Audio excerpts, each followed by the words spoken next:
Dude, American media is so awesome. We just like invent a totally alternative reality in which we're absolutely cooking, okay? Like the entire world could be collapsing around us in real time, as it kind of is, right?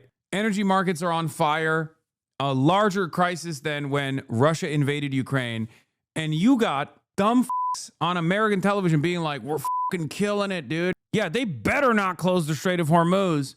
My sources are telling me the Strait of Hormuz is closed. Well, we'll open it right now, dude. How can people not see that this is just a coping mechanism? It is kind of alarming that people are so desperate to hold on to maximalist cope.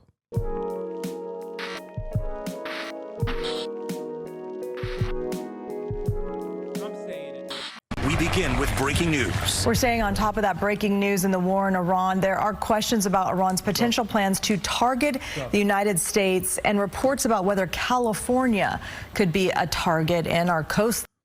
This is such a bullshit story, dude. It's unbelievable. KCRA 3 is talking with all of our sources to independently verify these reports. And just within the last hour, our political director, Ashley Zavala, asked Governor Newsom about the potential public safety concern here in California. And more concern about the extended range of the Iranian attacks. Yeah, it's bullshit. One, Iran does not have the striking range to hit California, nor does it even have the range to hit Kaya, watch out. No. Iran cannot hit California even if it wanted to. Iran cannot hit California even if it wanted to. But Iran also has no ambitions of hitting American soil anyway.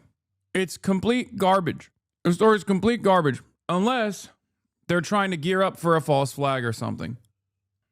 Not just in the Middle East, but to your point and question about the prospects that we could see things happen here in the homeland. And so that was highlighted with Austin in relationship to your question and concerns that we had at that moment, concerns that were brought to our SOC, our State Operations Center, with our team that's assembled, which is a multi-jurisdictional team, a lot of federal agencies that are part of our State Operations Center, a lot of experts in state, but as well as local. Law enforcement, and it's all around intelligence collecting, and it's all about a posture of preparedness for worst case scenarios. So no, we have been gaming those out for some time. As it relates to, again, what has been highlighted, again, it's not a surprise, and it's sort of part of the larger spectrum of considerations that we have as it relates to doing what we can to support our federal partners and local partners at the state level in terms of what could happen next. Well, the governor's Office of Emergency Services said in a statement, quote, the Cal OES Homeland Security Team is in regular coordination with federal, state, and local partners sharing information on potential threats as part of ongoing security efforts. And while we can't discuss sensitive details, Californians should know that this kind of coordination happens every day to keep people safe. California is prepared to protect its communities and will continue working closely with our federal partners, including the FBI, who is best positioned to speak to any specific intelligence. Now, we've also reached out to law enforcement across the state to find out what they've been told. We've received this statement from San Jose Police saying the department works closely with federal partners to stay informed about potential threats and intelligence that may impact our region. Quote, as a matter of practice, we do not comment on specific intelligence or alerts at this time. There is no known threat to our community. Now, the FBI declined to give KCRA 3 any comment at this time. We're working with our news partners and law enforcement to verify all of this for you. We'll continue to push for answers throughout the day, and we'll bring it all here to you on air and online at KCRA.com and the KCRA 3. Going back to the false flag story, it's total and utter bullshit, 100%, and it is virtually impossible for me to believe that if any sort of attack were to exist on LA soil, that I would see it as anything but a false flag in an effort to get Americans on board. Okay, to get Americans on board with a absurd and unimaginably unpopular war.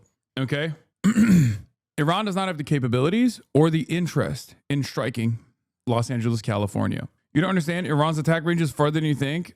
I just now saw a Shahed 136 drone hit the Chase Manhattan office in my neighborhood. This literally happened in my imagination. I believe like the longest range drone, the longest range that Iran has for its drones is 4,000 kilometers, which is you're gonna need to stop to refuel the drone twice to hit that, maybe even 6 times if it's actually 2,000 kilometers. No, you're talking about the ballistic munitions. The longest range that they have for their ballistic munitions, like their ballistic missiles, is 2,000 kilometers. Okay? So all of this is bullshit. All of this is total and utter bullshit. Francis Wolf says nobody believes this shit anymore, but it won't stop Mossad and the CIA from dropping a tactical nuke on Disneyland. IRGC LA Target 1. Please do not do that. IRGC, I know you're listening. I know you're like my number one watchers. Arakshi, Ali Largiani, the handsome guy that comes on and talks about how, you're going to wage war against America. Please do not hit Spectrum because I need it. My internet is already dog shit. Okay. My internet is already dog shit as it is. Please don't do it. Okay. Dr. Jihad has spoken. So all jokes aside, they are not in striking range at all of Los Angeles or the United States of America mainland at all, right? They don't have it. They don't have the capabilities. They don't have the interest. They've never done something like this. So all of this is complete bullshit. What I am fearful of, however, is that this is signaling potentially a false flag style incident to try to get Americans to be terrified of and get on board with a war against Iran, right? But if you look at the actual article itself, if you read the fine print from the original LA Times article, it's clear that it was a random vibe and they have zero evidence Iran could or would do this, but it's essentially to keep frightening, stupefied, and half paying attention Americans. Source stressed the warning was cautionary and there was no indication Iran was planning an attack or that it could successfully launch one. We know Iran has an extensive presence in Mexico and South America. They have relationships, they have the drones, and now they have the incentive to conduct attacks. It's complete bullshit. At most, they would do cyber attacks. At most. And the cyber attacks would be proportionate to what the American and Israeli strikes are hitting on Iranian soil. That's part of what you have seen with the Stryker cybersecurity incident that took place earlier today. But don't let that stop you from feeling like you have some skin in the game, right? Don't be an idiot, though.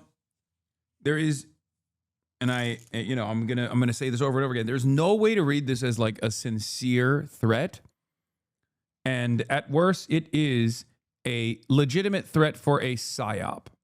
Okay. That's what I'm fearful of.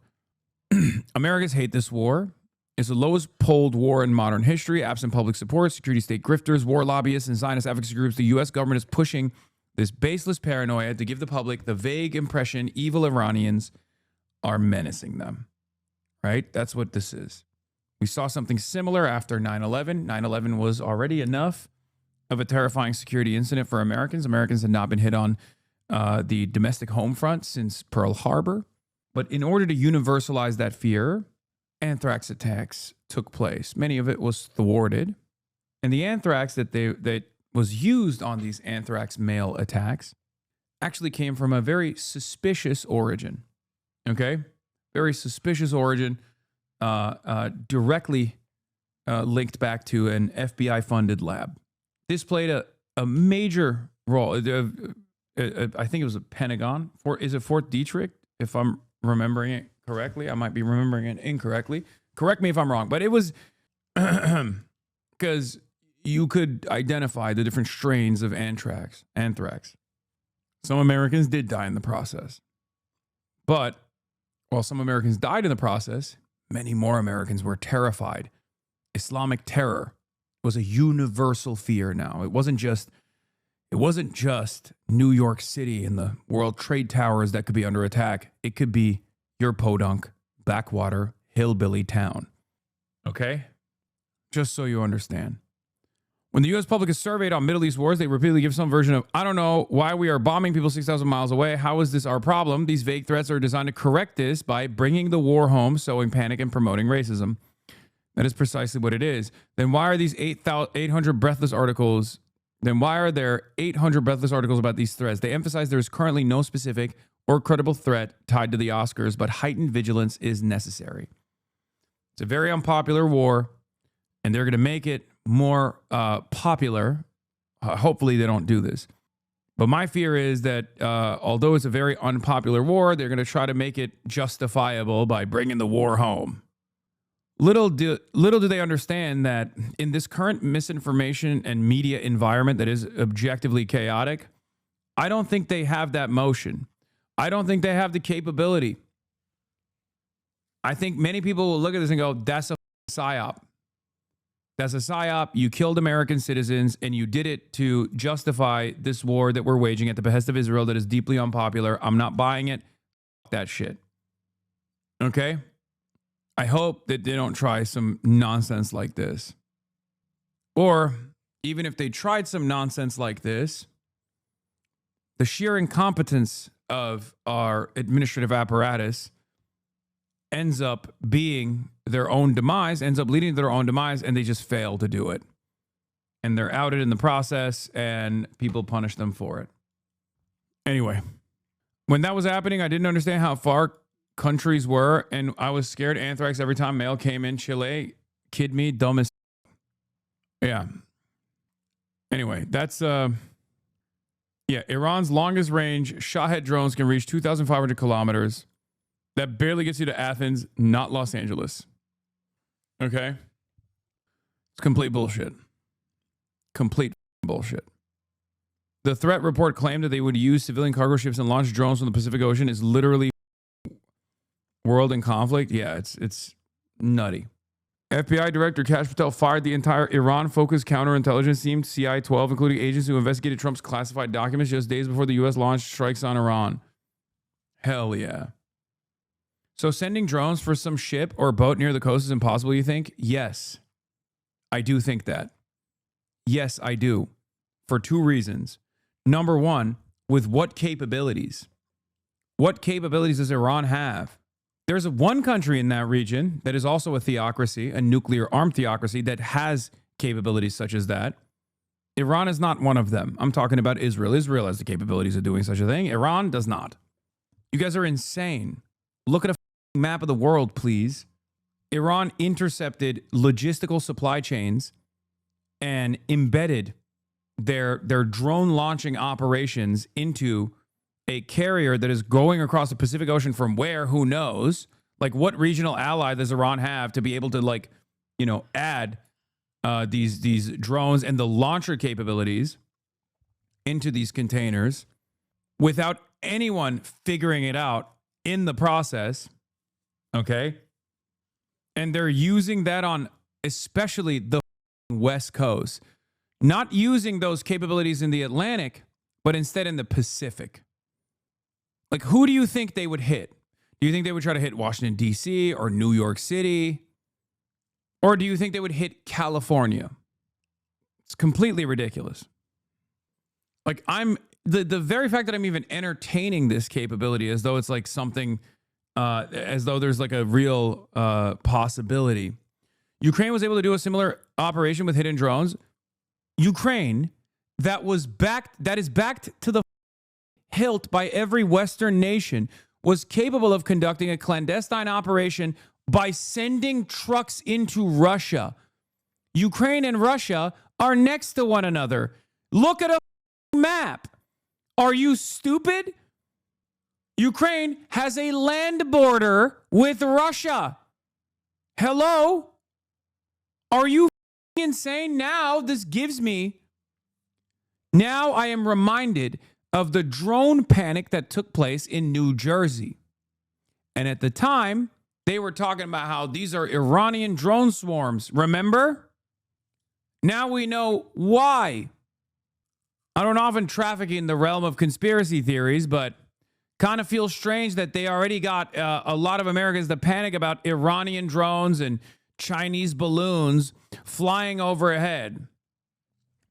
But especially the supposed Iranian drone swarm that took place over the American East Coast airspace.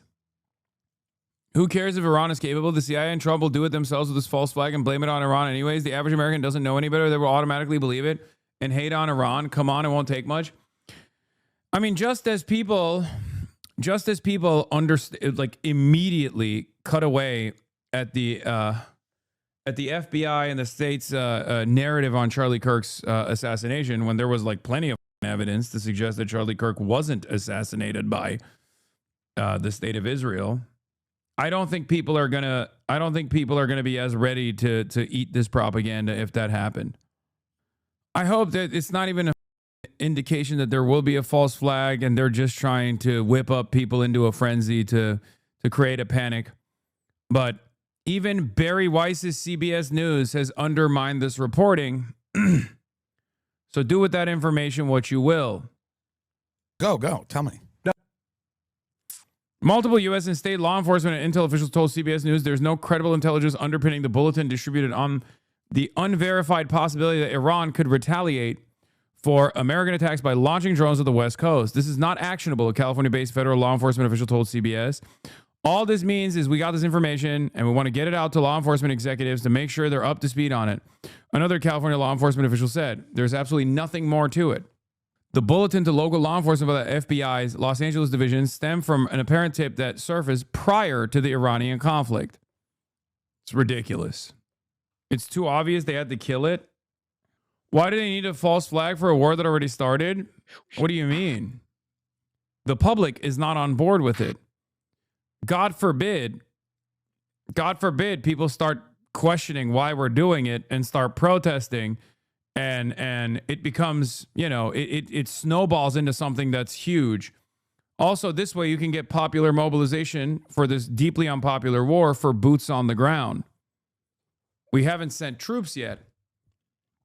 What's the public going to do? Americans don't care about anything or have power. I mean, this is, they're doing regime change the old-fashioned way still, I guess. I'm just saying, I don't believe that this is going to happen. I'm just saying, if it does happen, it'll be very tough to convince Americans that this is actually Iran's doing and not like a CIA Mossad collaborative effort to justify a very unjustifiable and very unpopular war, to escalate and heighten the tensions around this conflict and make Americans get on board with boots on the ground. Americans love revenge. See? Look, this moron is already ready. To be honest, if our nation's borders were actually attacked, me and a lot of people would be for the war. You're going to die, okay, Neek Skit? You're going to die. Have fun dying for Israel, dumbass ROTC. I'm over here explaining exactly how this would be, exactly why an incident such as this one would be initiated. And Neek Skit's already being like, yeah, dude, I don't care if it's a false flag. I'm still going to assume it's Iran and I'm going to go to war. I think you're overestimating American intelligence. I'm not. I'm estimating the American tendency to no longer believe in mainstream narratives and the American tendency to also be frustrated with Israel and assume that Israel is responsible for such a thing. Here. Go. Tell me. No, I just want to tell you one story about Israel. In the 1990s, the head of Hamas was a guy named Khalid Mashal. And he was based in Jordan at the time, and he comes out. He's driving his kids to work and then to school, and he gets out of the car with his bodyguards. And these two guys posing as tourists come up and they spray something in his ear, and it was a poison, and it sends Khalid Mashal into a coma. And then there was a pursuit, and his bodyguards and Jordanian police end up tackling and getting the guys. And it turns out that they were Mossad agents. The king of Jordan then, and this is a public story, people can read about this, there's been documentaries made about it. The king of Jordan then says, we're going to cancel our treaty with Israel, and we're going to execute these agents if Netanyahu, he was prime minister at the time in the 90s, if Netanyahu doesn't give us the antidote to resurrect Khalid Mashal. The head of Mossad gets on a plane from Israel, flies to Jordan to deliver the antidote to save Khalid Mashal's life. And Khalid Mashal is still alive to this day. I just interviewed him, a couple of months ago. But the nature of what Israel is able to do, that's one of the most sort of famous known episodes. Israel has deep penetration throughout the Arab world, and there are many cases where they conduct operations and But they get not caught here in America. where the world never no actually hears about penetration it. here, and that's what I'm proud of. You know, these other countries fell for it, but us, we didn't. And how easy would it have been for us to fall for it? Before people get mad at Tim Dillon, he's obviously being sarcastic. Why the is he on this call? Tim Dillon interviewed the Dropsite Newsboys, which, much respect to Tim. No, he's not reacting. No, they did an interview. Hezbollah just launched a combined attack reaching all the way to Tel Aviv. It was followed up by another attack by Iran and new waves of attacks on the UAE. Training reported that there was an explosion just now in Tel Aviv due to Hezbollah rocket fire shortly after an early alert went out for missile fire from Iran. The USA and Israel keep on saying they have air superiority over Iranian cities. They do. But it doesn't matter because the Basij and the IRGC forces are not sitting at their bases, so it doesn't even matter if they strike the areas that they normally would occupy. It does nothing. America and Israel are trying to do a couple different things. One of them is to basically kill as many standing military operatives as they can, but they can't actually do that because Iran's not stupid. They already dispersed their people. They're not sitting in a the police probably are sitting in the police precinct because they're civilians, right? They're like a part of civilian law enforcement. But as far as like the IRGC and the military goes, like they're not sitting around in their barracks waiting to get bombed. America does not have complete air superiority over Iran. How much would it cost to have a working Iron Dome over Tehran? Brother, Israel has one of the best defended airspaces, despite the fact that it's tiny. Israel is a tiny country, okay? Size of Israel, tiny nation, size of New Jersey. And yet it has, or had, one of the best defended airspaces in the planet. Like, it's up there with Moscow, okay? And the only reason why Israel is able to have this incredibly airspace is because of the unlimited funds that it gets from the United States of America. So think about it. Like, the costs are unbelievable. No other country has that technology. Only Israel has it. Israel has refused to let Kiev have that technology, even though it's an American. It's literally funded by America, and it was invented in coordination with the Israeli defense sector. So Americans also worked on it, and yet Israel has refused to allow Ukraine to have it, or Ukraine to place it in places like Kiev and in other like densely populated areas.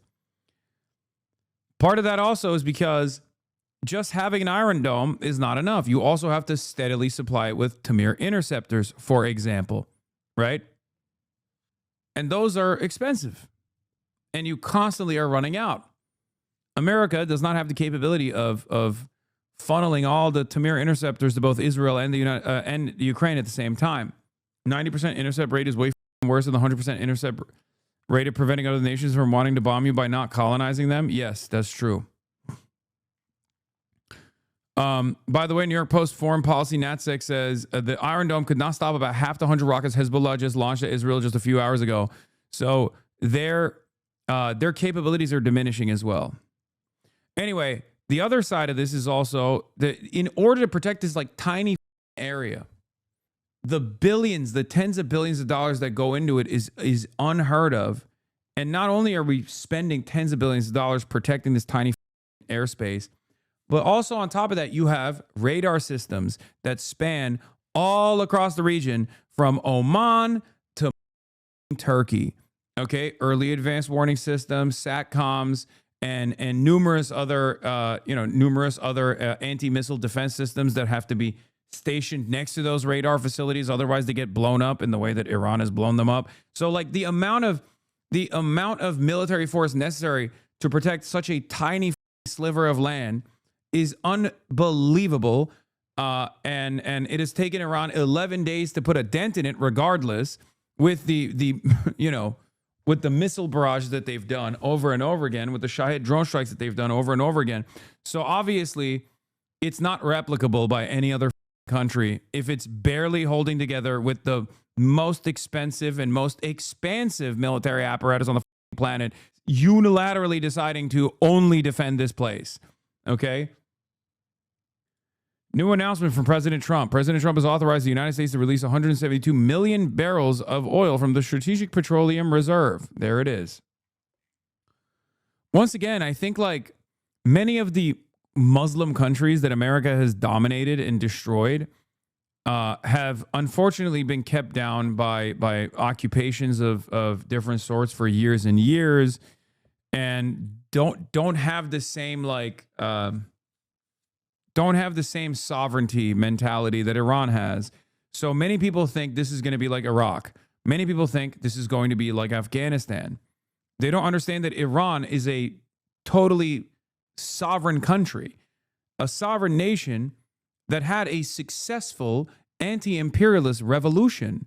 The revolutionary spirit, regardless of the repressive nature of the IRGC or the state currently, still lives on in the heart of all Iranians. Iranians are very resilient people, but it's a nation state. There's a difference between a regional power that is a sovereign nation state and a country that has been dominated by first the USSR and then the United States of America with boots on the ground military warfare. Like, it's not,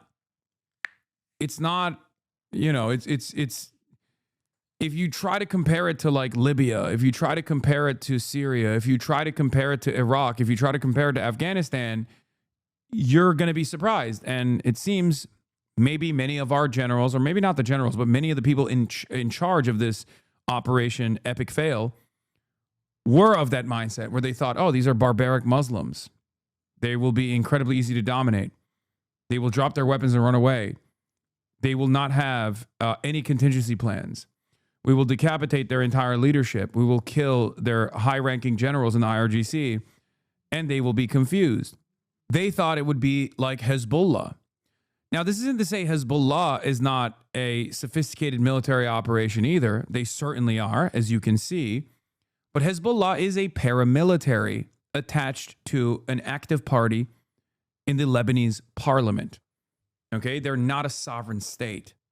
Even the Houthis are not a fully fleshed out state, and yet their capabilities are significantly larger than Hezbollah. Okay?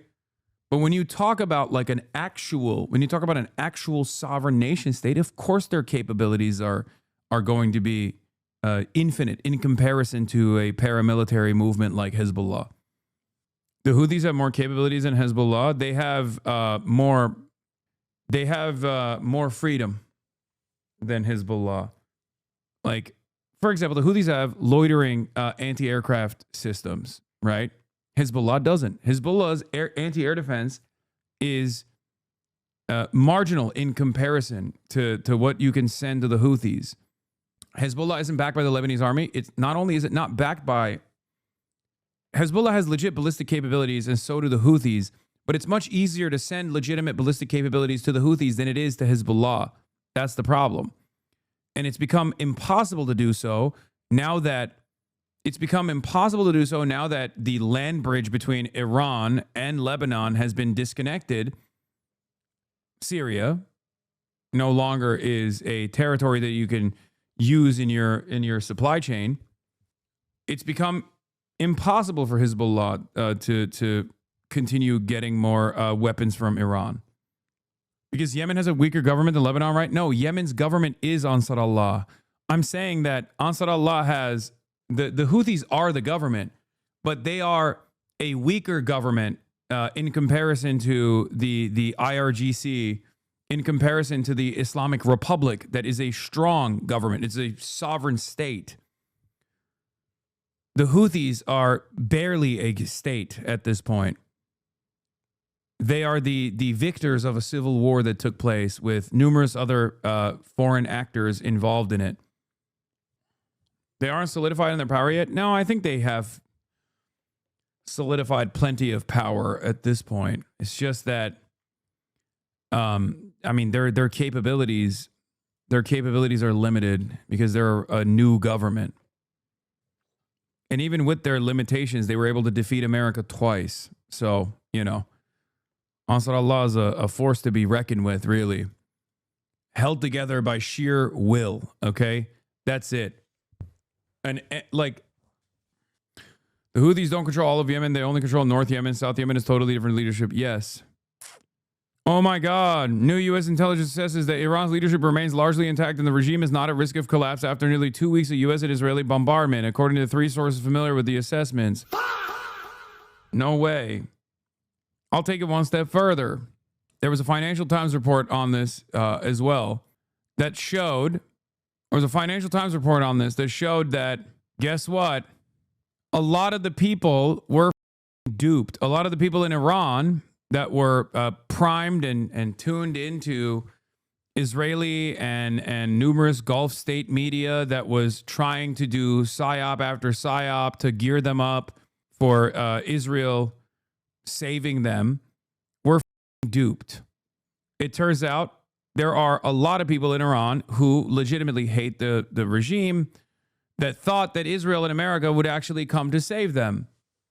And then when Israel blew up the oil refineries in Tehran and engaged in chemical warfare against 10 million plus Iranians, they very quickly realized, oh my God, they're not here to save us at all. And the only solution that we have is, and this might come as a surprise to you once again, exactly what I've been saying for the past month or so, the regime remaining intact. Does anyone have the Financial Times reporting on this? Oh, here it is. Good journalism from the Financial Times featuring interviews with a number of hardcore anti-regime Iranians. These Iranians initially welcomed the U.S.-Israeli war, yet quickly turned on the war and came to resent the warmongering monarchists in the West / Pahlavi. Meanwhile, monarchists support Pahlavi and back the U.S. and Israeli intervention despite its toll, but analysts believe the exiled royal may have lost support from more recent converts to his cause as the brutal reality of war sets in. The majority of Iranians who see the January killings as unforgivable are lost over how to push for change. This includes Sarah, a teacher in her 40s who once hoped for the regime's overthrow but now admits she has changed her mind. I've come to terms with the bitter reality. The Islamic Republic is resilient, she said. I never thought I'd say this, but if someone from within the regime becomes a real reformer, why not? In the end, we just want peace and welfare. Marjan, a housewife, could not hide her emotions when the news of Khamenei's death broke. She had believed it would usher in the regime's collapse. Now I wonder, even if the Islamic Republic falls, what will we inherit? A land in ruins. A big part of the reason why, and this is something that like my Iranian chatters from Iran kept reporting over and over again, was that a lot of the anti-IRGC, anti-regime media, backed by both the Gulf states and also Israel and the United States of America, were constantly telling people inside of Iran that their liberation would come by American and Israeli intervention. They primed them up. They primed them up into believing that America and Israel genuinely had the intention of saving them. And given the intensity of the IRGC's repressive nature, they believed it because they were desperate. But it turns out, of course, bombing campaigns in the heart of Iran and Tehran and Isfahan very quickly changed their attitude. Yeah, Iran International is one of these outlets. Yes, Iran International, the pro-Israel, pro-monarchy news channel. It probably didn't help that a lot of diaspora relatives of people living in Iran were openly dancing in the streets as Iranians were learning the news that 160 little schoolgirls had been bombed in the first salvo. I said this over and over and over again. I tried to warn people. They didn't understand it. I called it because I've experienced something not identical, not to the same degree, not to the same severity, but I've seen something that happened in Turkey that was not dissimilar to this. Turkish people who hate Erdogan, myself included, okay, experienced, I was in America at the time, but Turkish people in Turkey experienced a very violent coup attempt by a parallel state that was designed by the United States of America.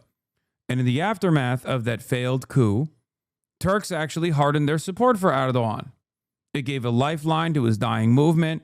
He was able to successfully put together a referendum and change the Turkish constitution from a parliamentary system to a presidential one.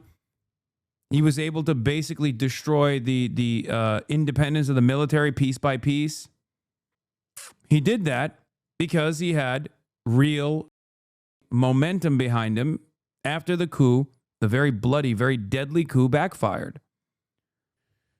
So while Iranian International and outlets such as that one, backed by the American state, backed by the Israeli state, has the capacity to radicalize the diaspora Iranians, and maybe even has the capacity to radicalize Iranians in Iran, who already are experiencing that repression from the state, who have their friends arrested, sometimes tortured, who have every right to be frustrated and angry at the state for its repression. They were the ones who experienced the bombing campaigns, and they saw their relatives in the Western world celebrate and dance over their graves. It's going to be very hard to whip up popular support and mobilization when the forces that are demanding you to mobilize have no investment whatsoever in a sovereign nation state's development in the aftermath of its bombing campaigns. When Israel, that is leading the charge, is very clearly trying to create a failed state, Iranians are too smart to fall for that bullshit. Even if they hate their own regime, even if they hate the IRGC, they're understandably going to hate the Israeli government and the American government a lot more. Go fight for Iran then, you terrorist. You're saying a whole bunch of nothing. Chatter, you're an Amerifat. And therefore, you will never understand what it feels like to fight for something. What you fight for is McDonald's. What you fight for is SpongeBob. Okay? And in most circumstances, you don't even have to fight for it. Some other poor dipshit from Iowa will fight for you. And they're not even fighting for you. They're fighting for the same forces of capital. But at least you can sleep comfortably at home at night with the knowledge that, you know, our enemies are being destroyed.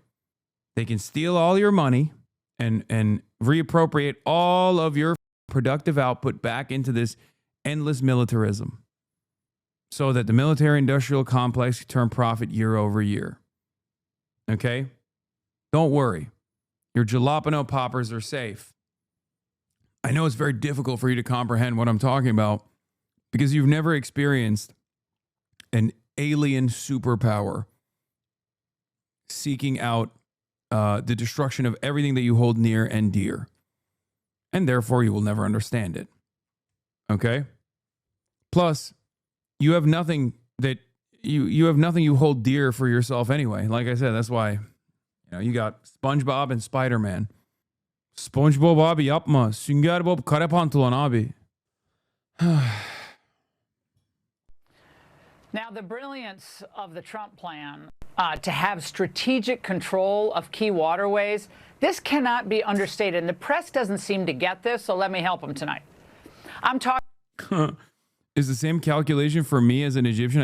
I hate CC, but if America and Israel try to do regime change here, I would become the regime's strongest soldier. Brother doesn't understand that the regime change already happened. Dog, the regime is already controlling you. The American and Israel-backed regime is literally in charge right now. I hate to report this to you, Egyptian chatter, but it already happened. Okay? It quite literally happened. There was a point in time where Egypt almost had democracy, and that was a bridge too far for Israel. It was a bridge too far for America, and Sisi is the guy that they put in charge. Oh, he's Muslim Brotherhood. Muslim Brotherhood, they said. Scary.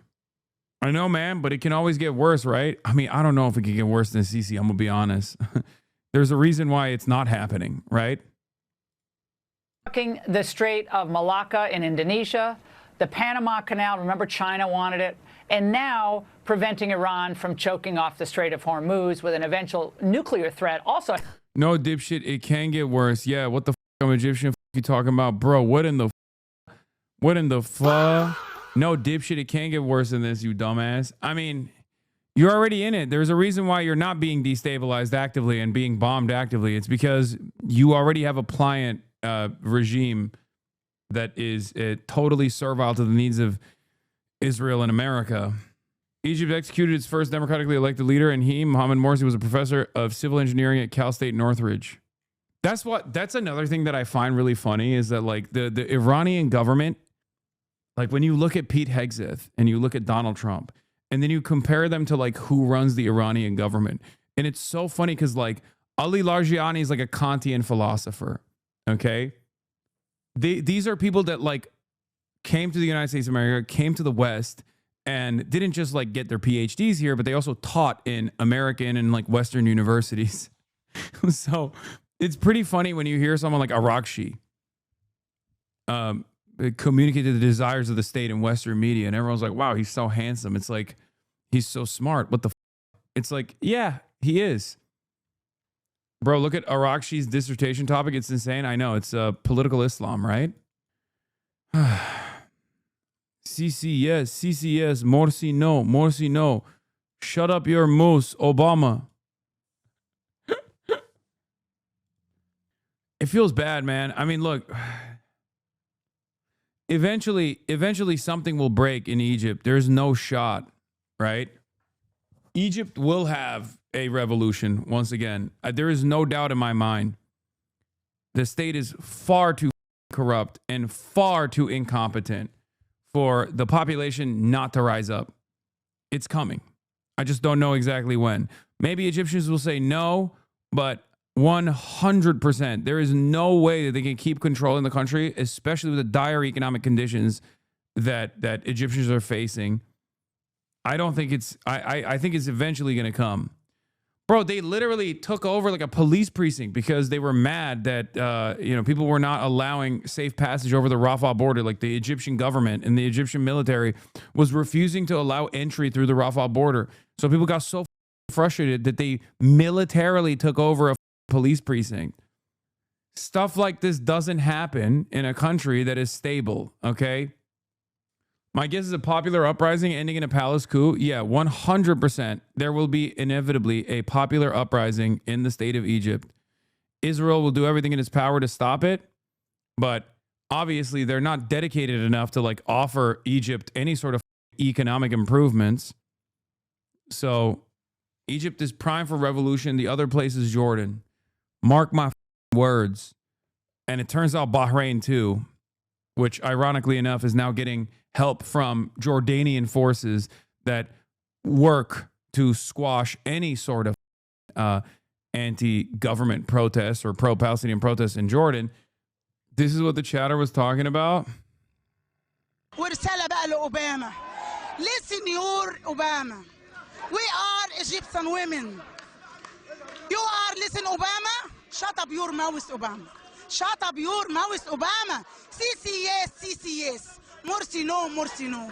CC yes, CC yes. Morsi no, Morsi no. ورسالة لك يا جلد الحنطور. مهما تلف ومهما تدور مش هنرجع المعزول. Shut up your mouth, Obama. Anyway, here, let's hear what kind of pro-regime propaganda we got in store for us today. Now, Bro, he was in Hebron. Hebron, Kentucky. Oh, my God. brilliance of the Trump plan to have strategic control of key waterways, this cannot be understated. And the press doesn't seem to get this, so let me help them tonight. I'm talking the Strait of Malacca in Indonesia, the Panama Canal, remember China wanted it, and now preventing Iran from choking off the Strait of Hormuz with an eventual nuclear threat also hanging over our heads.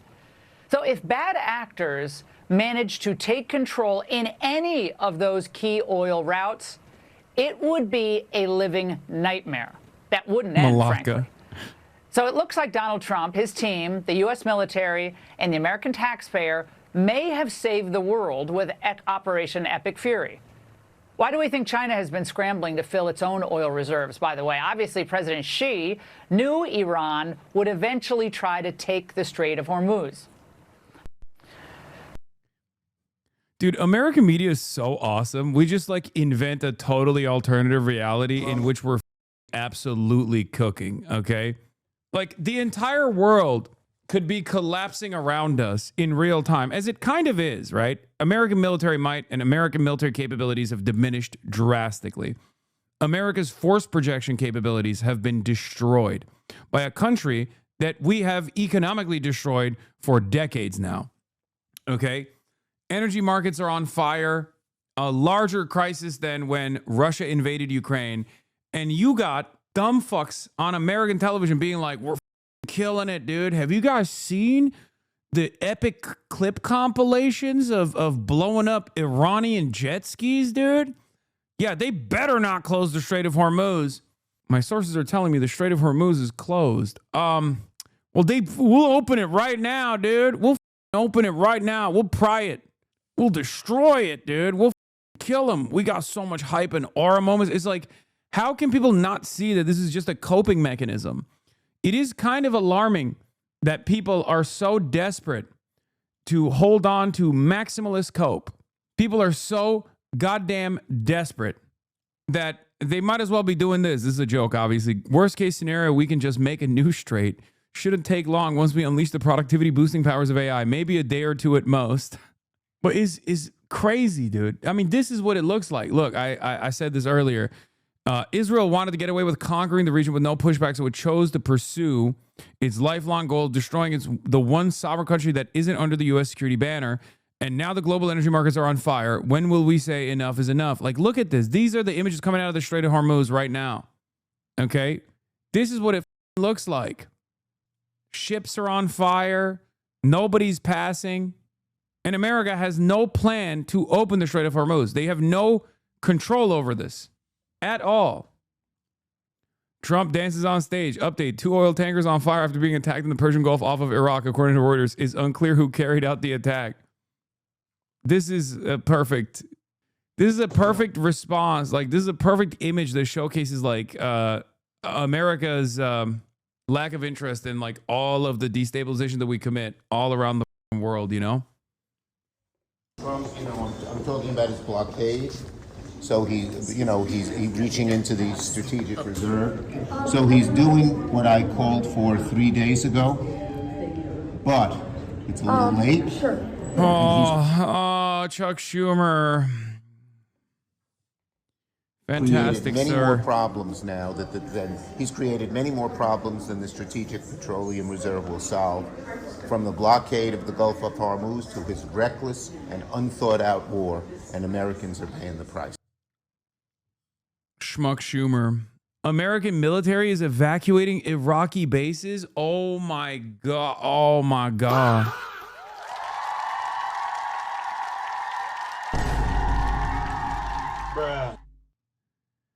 American military cannot leave Iraq. With an order to evacuate bases 10 days ago, military cannot leave and remain under intense fire from Iranian drones and local Shiite militias. Iran managed to open fire against, oh my God, Iran is literally liberating Sudan. Iran is freeing Sudan and liberating Iraq. How is this possible? How is this possible? U.S. hegemony fake all along? Many people are asking. Iran is straight up engaging in the act of decolonialization. What the Iran managed to open fire against almost all American bases in the region to the point that the military had to abandon these bases and $1 billion loss. Patriots were powerless in the face of the number of attacks. However, I believe the anti-drone systems of these bases were not strengthened for an eventual confrontation with Iran. U.S. struggles to evacuate American personnel from facilities under fire in Iraq. Bro, this is, I'm not asking, I'm knowing. This is literally paper. This is paper tiger. This is paper tiger. Iraqis. The good people of Iraq. Their money is your money. Go out to the nearest American military base right now. Put your hand in the cash register. Their money is your money. Reach into the box of bullets and arm yourselves. That base is yours. Crack open the armory. Oh, man. No one has been more correct than the Chinese evangelical dad. Yeah, Chinese international student in my class was telling me about how his evangelical dad in Beijing believes that Trump was chosen by God to win the election, but that this victory is part of a larger divine plan to destroy the United States. JD Pandan is no longer just a theory, okay? It's a reality. It's reality. JD Pandan is objectively reality. I know I've been joking about this, saying like he's undermining American imperialism every step of the way. He's destroying the heartland. He's basically launching economic missiles at every American suburb. You know, tariffs regime and Liberation Day was my first inclination that this man was genuinely trying to destroy the country. But god damn, dude, I didn't think it would be this bad. I truly had the mentality that at the very least, like the American military as it stands is like the last remaining competent institution that has like decent organizational principles, like has a function. And it's so obvious that like this last tit for tat with Iran has shown that contractor bloat and endless amounts of money that we've just burned for years while dominating people that have already been historically dominated over and over again was just a paper tiger. America was a paper tiger all along. If the Russian military conquest in Ukraine showcased that Russia also did not have the capabilities of a land invasion of a country with 40 million people, this is America's own this is America's own, like, you know, war moment. Now, to be fair, a land invasion is infinitely harder to pull off than whatever the we're trying to do in Iran, apparently. But considering that the Iranian capabilities are significantly better, the Iranian positions are significantly more hardened than the Ukrainian ones, that Ukraine literally only had like 10, not even 10, like 8 years to basically design.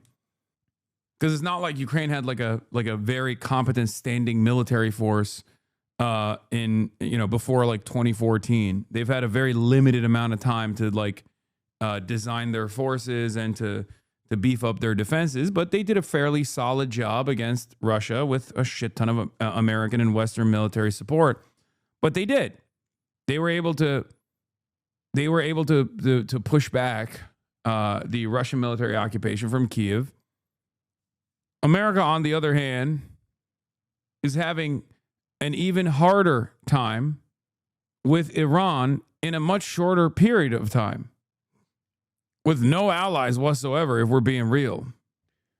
Yeah, Russia also isn't planning a war with the people making all their military gear. What is this? I mean, this is, you know, an exaggeration. Now it's Iran's turn, although China and Russia's helping. Did I sneeze on myself? No, I didn't. Okay, good. Now it's Iran's turn, although China and Russia's help has been lacking and is nowhere near what Europe and US gave Ukraine. Yes. This would be like the funniest possible time for a big boat to get sucked sideways in the Suez Canal. Oh my God. True. It would collapse a trade in its entirety, I think. Paul Bless says, the longer this war continues, the more likely that this country completely implodes. Ryan Grimm reports on a new survey, finds that 50 to 42 margin, American voters believe Donald Trump went to war with Iran, at least in part to distract from the Jeffrey Epstein scandal. Now, that's not my favorite poll, and I don't think that's like the real reason, but fuck it. If Americans are going to be anti-war because they think Donald Trump is like going to war with Iran to hide the Epstein files, and not because of the contents of the Epstein files, potentially, so be it. I think the correct assessment here is not that Donald Trump is going to war to distract the public from the Epstein files, but going to war specifically because of the contents of the Epstein files. You know what I mean? Do you see what I'm saying? Like what he has done that maybe Israel has access to could have made him a more, you know, compliant leader that would finally do the deed for Israel. Terrible economy and immense suffering for a war no one believes in. A roster of hated clowns surrounding a detached leader drowning in his own decadence. Massive scandal of the worst kind running through every nook of elite society. History tells us this is chill.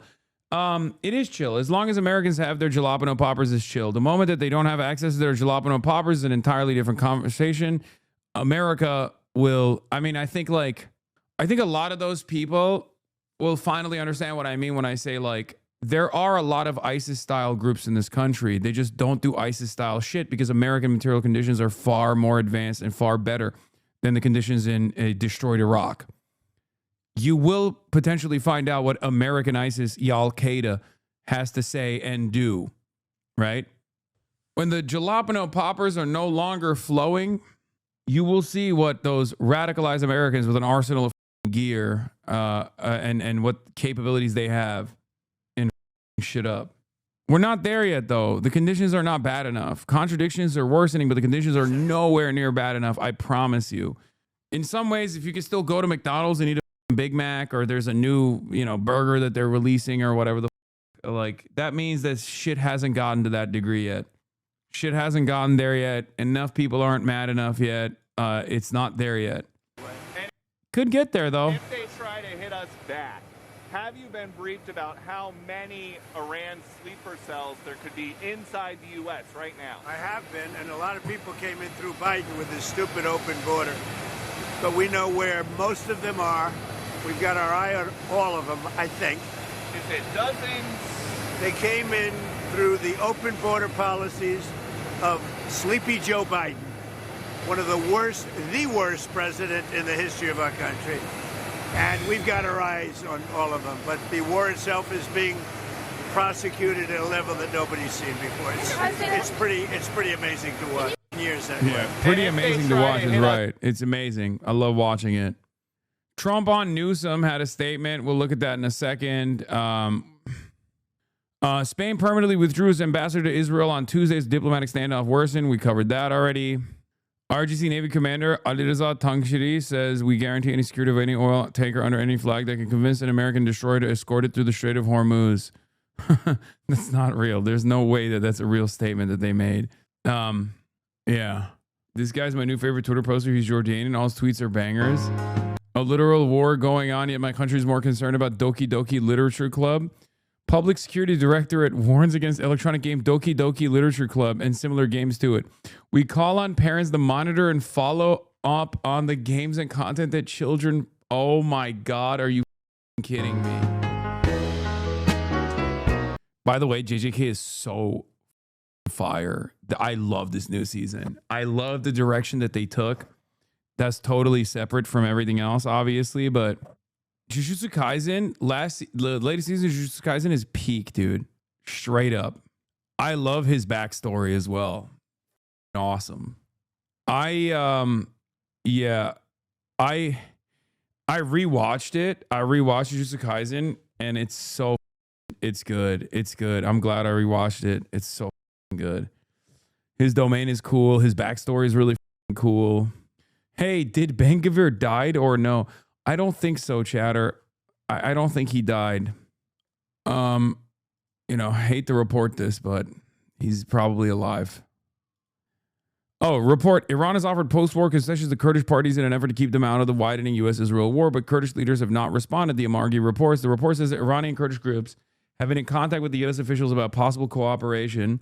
Even as Washington sends mixed signals, President Donald Trump said on March 6th it would be wonderful if the Kurdish forces crossed into Iran, but later said that the U.S. was not looking for the Kurds to enter the war. Meanwhile, Ali Larijani, Secretary of Iran's Supreme National Security Council, warned Kurdish parties that if they enter the conflict, they will be dealt with. Kurdish parties have so far taken no concrete action, citing the lack of U.S. security guarantees against Iranian retaliation. Estimates suggest 5,000 to 10,000 Kurdish fighters are based in Iraq's Kurdistan region. I simply do not understand the gall of the U.S. to start a war with Iran and then be mad that Iran is punishing back. It's because we've grown far too comfortable.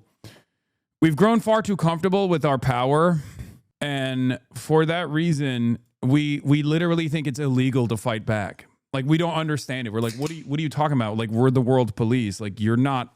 Like, Americans have that kind of mentality almost. Like, Americans in power. And even like the average American kind of looks at the situation and goes like, what do you mean you're fighting back? That's literally illegal. Hello. Like, at most you can fight back with like old weapons that we gave the Taliban, right? Like you are You are not under any circumstance allowed to, hurt our bases, hurt our soldiers. It doesn't make any sense. That's kind of how it works. So they're just like a little bit confused by this. I don't think they actually laid down mines. Like I think that's anyway. It doesn't make sense. Maybe they did, right? Maybe they did, but it kind of doesn't make sense to lay down mines because they have the capabilities. One, it would stop them from exporting their own oil, right? And they're still doing that. Two, it would stop them from allowing Chinese ships to be able to pass through because once you put the mines down, it's over, right?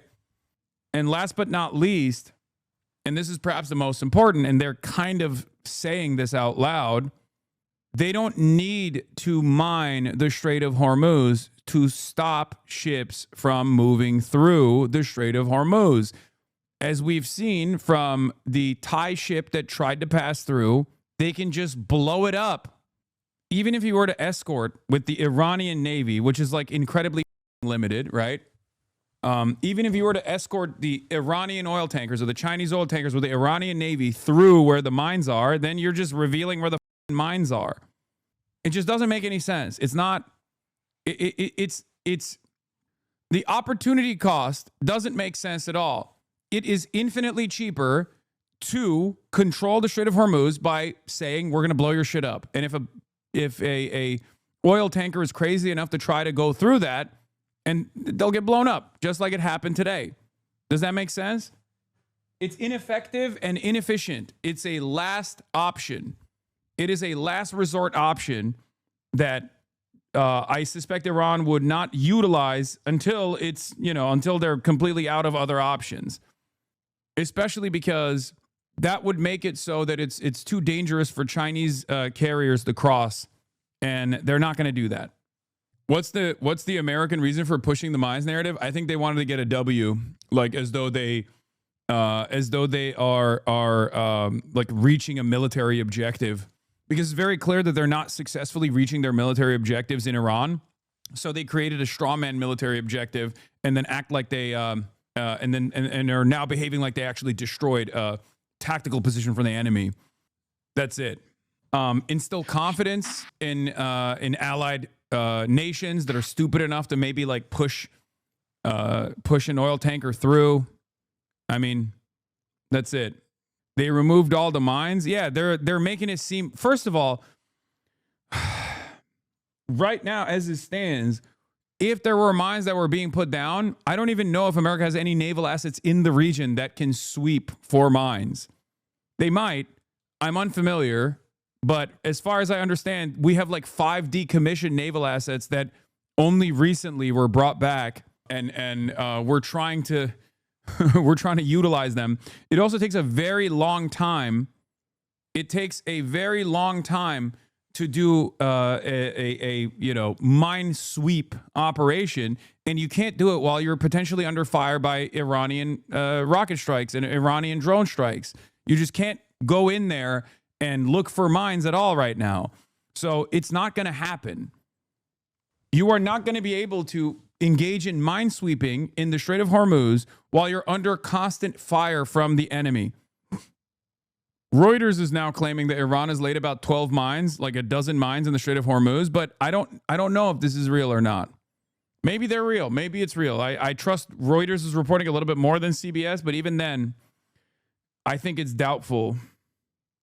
Especially because, as I've said over and over again, they have capabilities of holding the strait without having to mine it. No, man, you got to pay attention to where the ones and twos are. Real ball knowers know. Yeah. At the direction of President Trump, CENTCOM has been eliminating inactive mine-laying vessels in the Strait of Hormuz, wiping them out with ruthless precision. Step aside. Hexas eliminating inactive mine-laying vessels with ruthless precision, bombing some rusty scrap metal and crowing about it, and yet the U.S. Navy still won't go near the Gulf. Exactly. That's when you will know. You'll know if naval assets start being deployed in and around the region and crossing the strait. If naval assets are successfully crossing the strait, American naval assets are successfully crossing the strait, that means they have total domination, okay? Total naval domination. For the time being, they're just drone striking random boats off the coastline. The go fast boats that Iran has, all of their best equipment is, again, inside of tunnels. And once again, they don't even need to mine the strait to control the strait. So it doesn't make any sense. It's all the White House blowing smoke so they can trade on market manipulation as much as possible. Oh my God. Speaking of market manipulation, it was so crazy. Looks like the threats on California by sleeper cells is based on vibes. We have no real indication or evidence. I know. We'll get to the sleeper cell conversation in a second. I really, really hope that we don't do like a post 9/11 style, anthrax scare. Why do we care? Why do we create conditions for the most blowback possible? Is it myopic greed, hubris, a genuine bloodthirst? It's all of the above. It's arrogance too. It's imperial arrogance. It's imperial arrogance. Because we are so far removed geographically from the consequences of our actions, like America being where it is, allows America to engage in this kind of instability, this sort of like death and destruction campaign, because we're not in striking distance. Let's be real. We are not in striking distance, with the exception of like nuclear arms, with the exception of like the USSR or China or whatever. We're not exactly in striking distance from these areas that we are causing instability at. That allows us to have imperial hubris, imperial arrogance. That allows us to have and maintain this supremacist ideology, because we are so far removed from the impact. We are so far removed from retaliation. Israel, on the other hand, is insane because they're not actually far removed from retaliation, as you are seeing over and over again. That's also part of the reason why I when I hear about like sleeper cells being activated or whatever, I think, oh, this is probably a false flag. Because in order to universalize the fear and the anger and resentment towards a foreign adversary, we kind of have to strike ourselves a little bit. We kind of have to slap ourselves a little bit so that Americans actually get worried and justify this sort of action. You're talking massive for someone within striking distance of Front de Libération du Québec, tabarnak. Listen, I'm in favor of Quebecois separation. Tabarnak. Yeah, I talked about this already. Planet is engaging in some weird shit. Satellite company Planet, which is a commercial satellite company, has announced a 14-day delay now. It used to be 9 days, but they increased it to 14. Evan Hill, open source visual forensics investigations of Washington Post, one of my favorite journalists at Washington Post, says, in recent years, companies have sometimes stopped providing any new imagery at all in Ukraine, but Planet has been very reliable, very reliable provider, and I think a 2-week delay is a first for them. Speaks to the sensitivity of some of the battle damage that has been coming out. Of course, Mizar Vision is the alternative here, which is the Chinese satellites, but the problem is it's China, and let's be real, even if they're giving it privately to Iran, and even if they're giving data privately to Iran, I doubt that the Chinese commercial satellite Mizar Vision is ever going to, reveal this stuff, because they're trade maxing. They must trade. Trade must flow. Commerce must flow. If China cannot increase industrial output by a fraction every single day, they will literally implode. Do you want China to implode? I guess you want every Chinese person to die, because if they do not consistently engage in trade, they will literally die. Okay? The spice must flow. GDP increased by 3.5% minimum. GDP increased by 3.5% year over year minimum, or every Chinese person dies. Do you want that to happen? Do you want that to happen? They're dead. They're dead. Wow, you did it. You did it. The real reason they want Taiwan is because they want to rename it Trade Wan.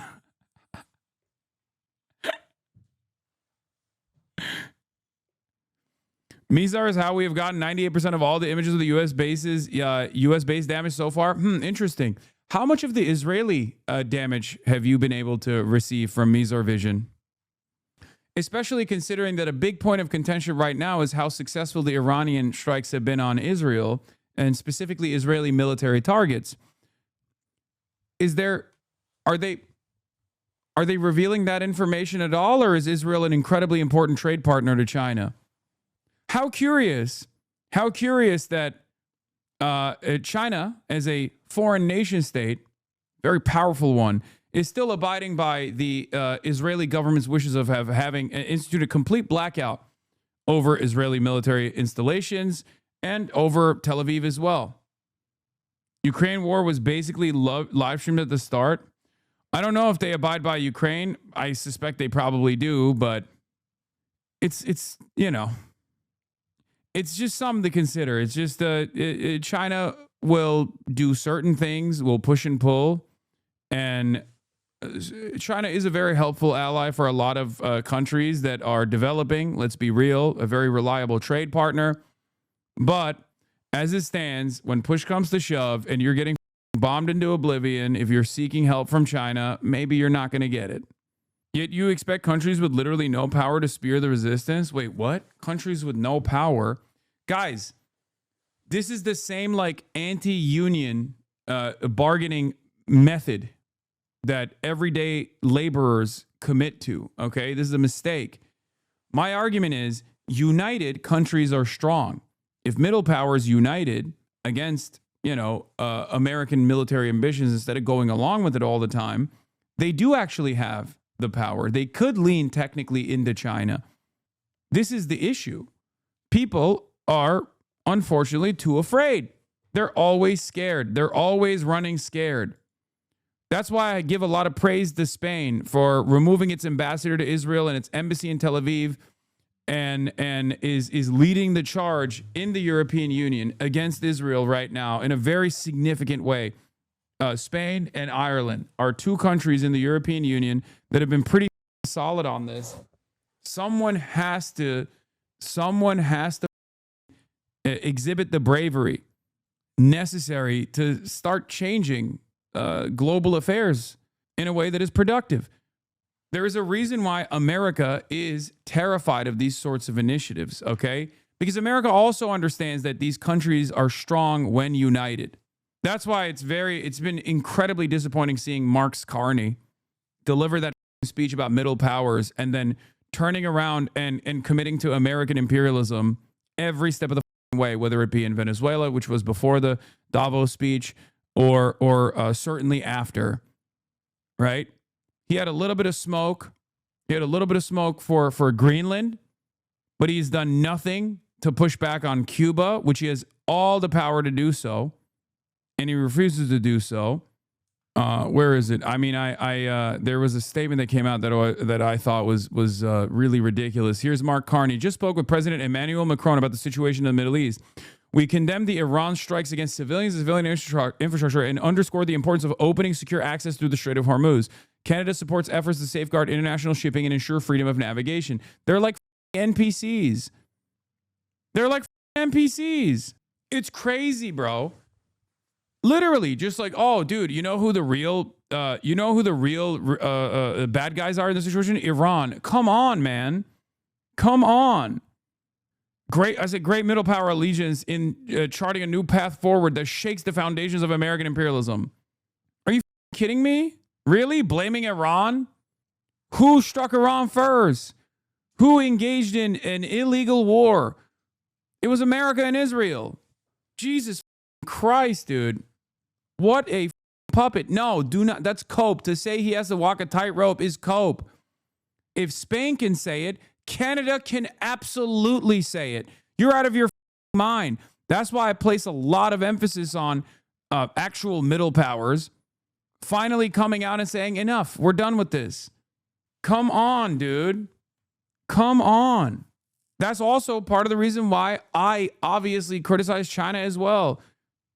Spain isn't in 51st state range. What power does Spain hold in the global affairs? What are you talking about? As opposed to Canada, which is a incredibly important trade partner. Canada and Mexico could do like a separate North American resistance front or something. Like they could set up separate trade negotiations outside of the United States of America if they chose to exercise a level of influence that America has never actually considered before. Today, the Carney government joined the Conservatives and the bloc to defeat Jenny Kwan BC's No More Loopholes bill, legislation that would have stopped Canadian weapons sent to the U.S. from being used to fuel the genocide in Gaza. It's a deeply shameful vote that suggests they would rather appease Trump than protect vulnerable civilians. But this moment also shows why voices like Jenny Kwan and her colleagues in the NDP caucus matter so much. They continue to champion human rights, peace, and international justice with courage and persistence, even when few others in the parliament will. Mexico has no leverage, though. They have no weapons. Guys, I think you're failing to comprehend something. No country can go at this alone, okay? No country has the capabilities of going up against American imperialism, but you can chip away at it when you see something that is so morally repugnant, that is so destabilizing, that your opportunity is now. You can chip away at the power of American empire, the power of Western imperialism, by uniting with all these other countries that also recognize right from wrong, by abiding by the wishes of the Democratic majority in these countries. Because if you ask these countries, if you ask the population of these countries, and there are Canadians who are trying to defend Mark Carney here, but ask yourself, what's the approval rating for an Israel-dominated Western world? It doesn't exist. It doesn't exist at all. It doesn't even exist in America, okay? And Israel is little America. And even here, we don't abide by this. Even here, we don't like it. So you have, unfortunately, more power than we do. Middle powers can be strong if they are united. That's the issue. 70% of Italians want the government to follow Spain's lead. Only 15.9% disagree. New polling in Italy shows 69.5% of Italians believe Italy should follow Spain's lead and deny the use of U.S. military bases on its territory. Only 15.9% disagree, a major signal of growing friction within NATO's southern public sentiment. There is no democracy. That's the problem. Without socialism, there is no democracy. This is the final battle that liberal capitalist countries will have to commit to. They will decide whether or not they will allow fascism to take over or real democracy to thrive. And real democracy can only come with organizing. Real democracy can only come when organized labor has the power to change these countries, to abide by the wishes of the majority. It's that simple. China has no interest in doing the right thing. They just serve their own capitalist class interests. They will never, ever help anyone else at all. Leftists shouldn't give China any praise when they've only been beneficial to global capital since the 80s. Yeah, that's ridiculous. You're also wrong about that. That's also not correct. It doesn't matter. China's success alone as a country led by a communist party is already the threat of a good alternative that the USSR represented as well.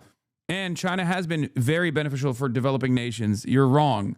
It's not as black and white as you think. I obviously do have a lot of criticisms of the Chinese government in the way that they engage in foreign affairs. But it is ridiculous. Every country has a role to play here. Obviously, no country will ever engage in a moral act. That's not how countries work. But we are the moral force, okay? We, the working class, are the moral force, the backbone of democracy. So we have to keep up the pressure. We have to continue to organize. We have to continue to force these governments to meet our demands. Do you understand? But whenever there is a leader, for one reason or another, like Pedro Sanchez, that actually sees the way things are unfolding and recognizes the necessity to lean into those popular forces, I will always appreciate it. You're treating China like a little baby and not a global superpower who's allowing us to sleepwalk into thermonuclear war. I don't know, bro. I'm not. I am very critical. I am very critical of China's lack of action here. Or rather, China's action in the direction of Israel, in the direction of defending Israel.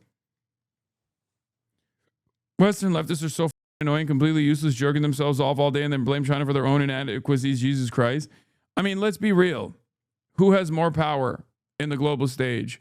the ascetic, completely desecrated working class movement in the United States of America or in the Western world in general, where no such democracy actually exists, no democratic process actually exists, or the world's largest manufacturing hub. I know that China doesn't want to be the good guy world police. China has no interest in being a hegemonic superpower. I agree. I understand that. Okay.